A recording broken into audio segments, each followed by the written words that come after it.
بسم اللہ الرحمن الرحیم۔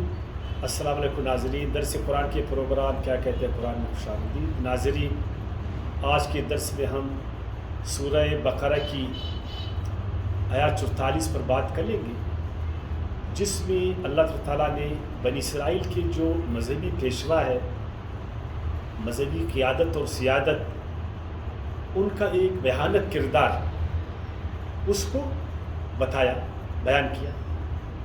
ان کے قول اور فعل میں جو تضاد ہے اس کو اس آیات میں اللہ نے عیاں کی کہ اے مذہبی پیشواؤں بنی اسرائیل کی، تم عجیب ہو، عجیب تم میں بیماری لگی، جو کہتے ہو اس پر خود عمل نہیں کرتے، قوم کو جو نصیحت تم کرتے ہو، جو واعظ کرتے ہو،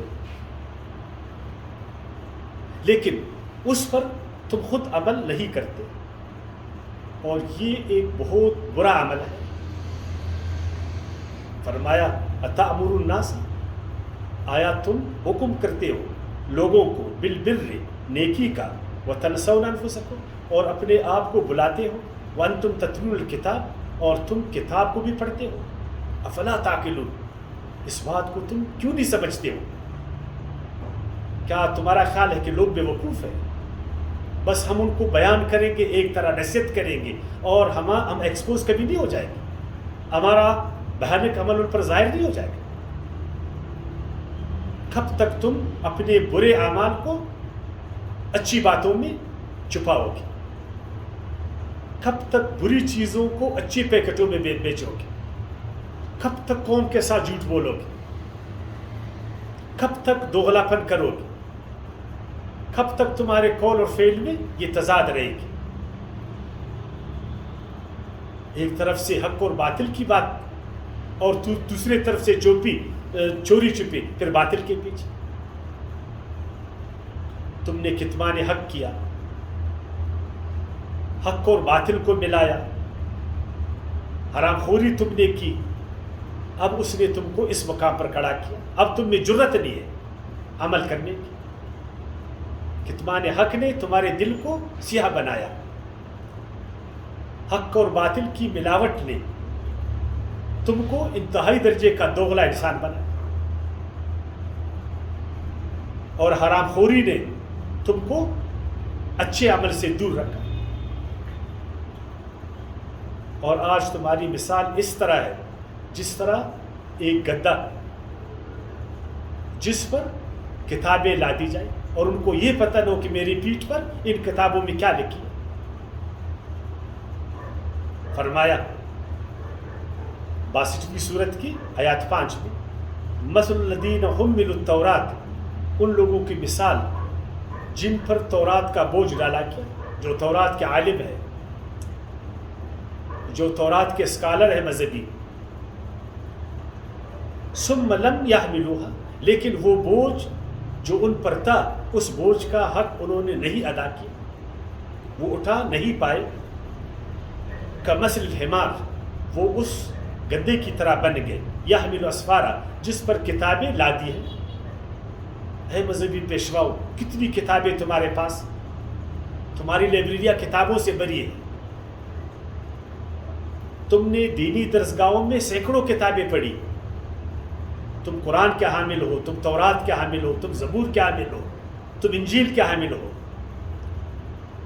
تم عظیم نبیوں کے وارث ہو، تم اللہ کے رسولوں کے وارث ہو۔ جب تم اپنے کہے پر عمل نہ کرو گے جو تم کہتے ہو تو پھر عوام کرے گا؟ جب لیڈر کے قول اور فعل میں تضاد ہوگا پھر تو عوام بھی اسی راستے پر جائے گا۔ جب مذہبی پیشوا اس کے قول اور فعل میں تضاد ہوئے گا تو پھر جو مقتدی ہے، جو عوام ہے، تو ان کی بھی پھر قول اور فعل میں تضاد آئے گا، پھر تو پوری قوم دوغلا بن جائے گا۔ اور یہ ایک بدترین صفت، آدمی میں جرت ہو جائے، جو کہتا ہے وہ کرے، پھر اور اگر وہ نہیں کر سکتا پھر وہ چپ ہو جائے، اور قول اور فعل میں یکسانیت، مطابقت، اس کو اللہ تعالیٰ نے بہترین صفت قرار دیا۔ اور قول اور فعل میں تضاد کو بدترین صفت اللہ نے قرار دیا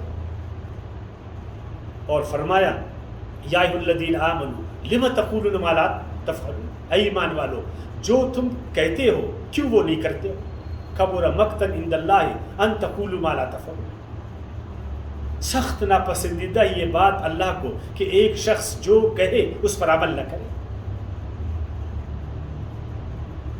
ہمارے مذہبی پیشوا جو ہمیں درس دیتے، جو قرآن کا لیکچر دیتے، جو دین کا لیکچر دیتے، جو واعظ اور نصیحت ہمیں کرتے، کیا وہ خود اس پر عمل کرتے ہیں؟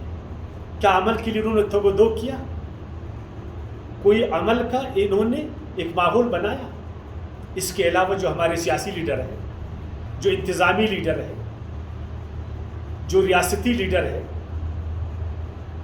جو قومی لیڈر ہیں، کیا وہ جو کہتے ہیں مسلمانوں انہوں نے اس پر عمل کیا؟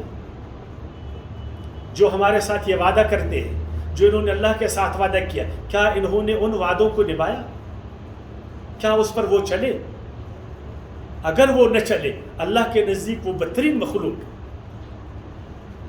لیکن پھر بھی مسلمان ان کے پیچھے لگے، ایک دوغلے انسان کے پیچھے، ایک ایسا شخص جو اس کے قول اور فعل میں تضاد، لیکن مسلمان اس کے پیچھے جاتا، مسلمان اس کو سر پر بٹھاتا، مسلمان اس کو اچھا انسان بناتا، صرف اس کے علم کو دیکھتا ہے، اس کے عمل کو نہیں دیکھتا۔ یہ دیکھتا ہے کہ گدے پر کتنی کتابیں لا دی ہے، 1 ٹن یا 2 من، اس کو دیکھتا ہے کہ اس مولوی کے پاس کتنے اسناد ہیں، کتنی اس کے پاس کتابیں ہیں، کس قدر اس نے کتابیں پڑھی، عمل کو نہیں دیکھتا کہ اس کے پیچھے عمل کتنا ہے۔ بس خوش گفتاری کو ہم دیکھتے ہیں، ان کی فنکاریوں کو ہم دیکھتے ہیں، کاش کہ ہم ان کے عمل پر بھی نظر کرتے۔ اگر ان کے اعمال بھی اسی طرح ہوتے جس طرح ان کا قول تھا تو آج ہمارا معاشرہ، ہماری سوسائٹی ترقی کر چکا ہوتا، آج خوشحالی آ چکی ہوتی، آج غربت ختم ہو چکا ہوتا، آج ہم زوال سے نکلے ہوتے، اور آج دوسرے اقوام کے ساتھ ہم برابری کے جو ہے نا درجے پر ہوتے، آج ہم دوسرے قوموں کے اقوام کے غلام نہ ہوتے۔ کس نے آج اس مقام پر ہمیں لا کر کھڑا کرتا؟ انہی لوگوں نے۔ تو اس پر ہم نے غور کرنا ہے، جو بھی اپنے قول پر عمل نہیں کرے گا وہ اللہ کا ناپسندیدہ شخص، اور جس کے قول اور فعل میں تضاد نہیں ہے وہ ایک بہترین مومن ہے۔ اور فرمایا کہ منافق کا پہچان سب سے بڑا یہی ہے کہ جو وہ کہتا ہے اس پر عمل نہیں کرتا۔ اللہ تعالیٰ ہم سب کو منافقت سے بچائے، اللہ پاک ہمیں نفاق سے بچائے، اللہ پاک قرآن کے ذریعے سے ہماری آنکھوں کو کھول دے، ذہن کو کھول دے، دل اور دماغ کو کھول دے کہ ہم ایسے بھیانک کرداروں کو سمجھیں جو اپنی باتوں سے ہمیں دھوکہ دیتے، اپنی خوش گفتاری سے ہمیں دھوکہ دیتے، اپنی فنکاری سے ہمیں دھوکہ دیتے، اور اپنی باتوں سے ہمیں دھوکہ دیتے، اور کہیں بار ہم دھوکہ کھا چکے۔ مسلمانوں خصوصاً نوجوانوں، اب دھوکہ مت کرو، آؤ قرآن کو سمجھو، قرآن کے ساتھ جڑے رہو کہ قرآن تمہاری آنکھوں کو کھول دے اور تم پہچانو ایسے بھیانک کرداروں کو، ایسے منافق کرداروں کو جنہوں نے ہمارے معاشرے کو تباہ اور برباد کر رکھ دیا ہے۔ اللہ تعالیٰ عمل کرنے کی توفیق عطا فرمائے۔